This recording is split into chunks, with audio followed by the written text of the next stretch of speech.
I'm Paul Duplantis, co-founder of Quire.com.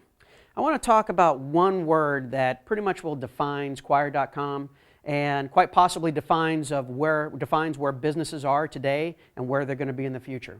That one word is communication. Now, Quire builds websites as communication tools, and we provide strategies to help businesses and people effectively communicate.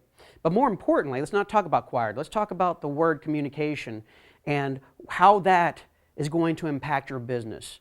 How is communication going to impact your business moving forward? Well, the thing is that, as an article I just read recently, is that we're moving from an information age to a communication age.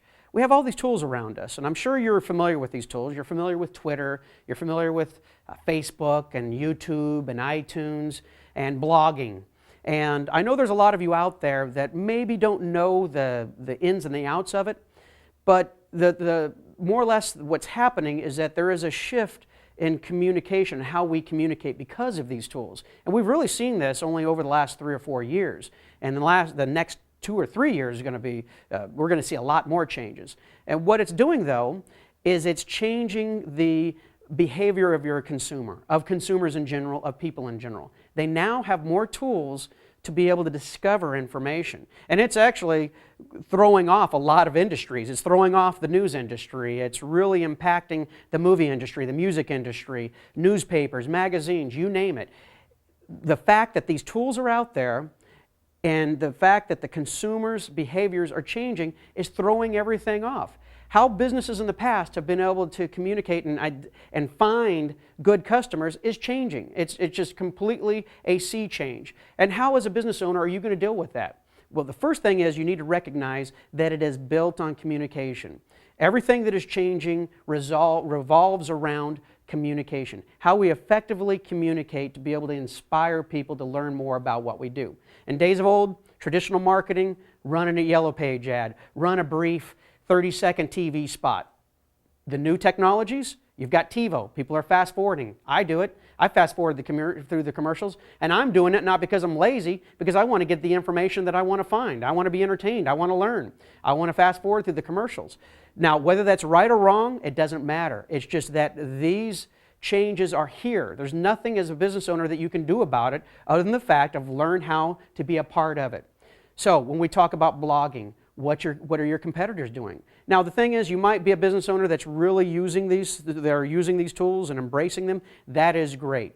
All I want to do is be able to create a conversation about how businesses need to effectively utilize these tools. Maybe you'll learn something that you didn't know moving forward as we provide more information on this topic, or maybe it's something you've never thought of. So I just want to explore the thought about how you can effectively communicate, how you can use these tools to create a compelling message. And that is really the radical change that we're seeing right now, is that the tools that are created through Facebook and Twitter and all of these social networks and blogging, what it's doing, it's actually inspiring a lot of good things. It's inspiring you as a business owner to create a relationship with your customer. That's not crazy, right? That's actually good when you think about it. It's inspiring you to create a compelling message to be able to invite people to learn about a product, to learn about your service. I mean, if you fought long and hard to build your business, then why wouldn't you want to share it? That's the thing that I've been having a problem with as I'm talking to some small business owners, to where they're really hesitant to take advantage of some of these tools. I mean, blogging is free. It's something that you can actually put up and communicate with. But now there is another side of that too, is that blogging does take time. So as anything with quality, it does take time or money. There's a trade-off there. But if you do it effectively and you see value in it, it can be something that can really draw interest into your business. And that's what we're going to start talking about here. And that's what Quire.com is about, is harnessing the power of these tools and to create messages. But it's not just about the fact of creating a message. Hi, I want to sell something. Buy me, buy me, buy me. That is not what this shift in consumer behaviors has not inspired that. Actually different. Consumers are now looking to be engaged and to be enrolled.